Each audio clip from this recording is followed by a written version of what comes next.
কি খাওয়াবে? আজকে আজকে এমন একটা খাবার করেছি না, দাঁড়াও। আমাদের সামনাতে বিবাহবার্ষিকী এসে গেছে। হ্যাঁ, তা বিবাহবার্ষিকী উপলক্ষে আজকে একটা স্পেশাল খাবার তৈরি করেছি। এই দেখো, তুমি বুঝতেই পারবে না কি এটা রান্না হয়েছে। কচু মাছের ঝোল। তো সুন্দর রান্না না, তুমি আগে খাও, তারপরে আমি তোমায় জিজ্ঞাসা করবো।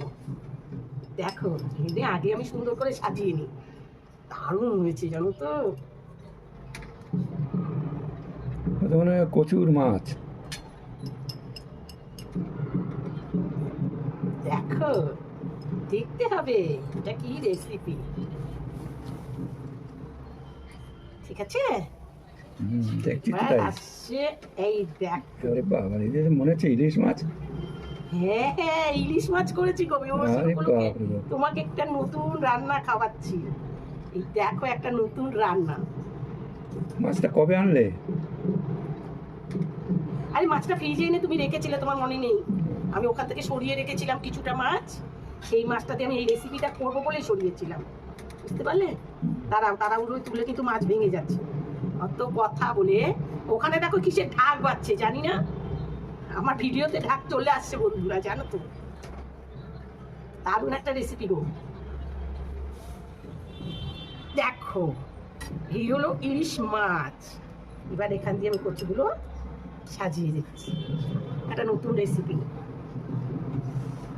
না কেন করলাম বলো তো? বিবাহবার্ষিকী উপলক্ষে করেছি। আমার বর যেন মনে রাখে। ও খায় আর ভুলে রেঁধেছি, ও মনেই থাকে না। দেখো দেখো বন্ধুরা, এত ভালো একটা রান্না করেছি, তাতে যদি আমাকে থ্যাঙ্কস না জানায়, কিছু করার নেই। বল, আমাকে একটা থ্যাঙ্কস করো, এত সুন্দর রান্না একটা করছি, করো। দেখো কত সুন্দর। Thank you. দেখো ইয়ার্কি মারছে, তাতেও ইয়ার্কি মারছে। এই দেখো কেমন হয়েছে, দেখো দারুণ হয়েছে। চলো, এই ঝোলটা এখানে থাক, ওটা নিয়ে যাই, আগে খেয়ে নি পেট পুড়ে, তারপরে কথা হবে। চলো।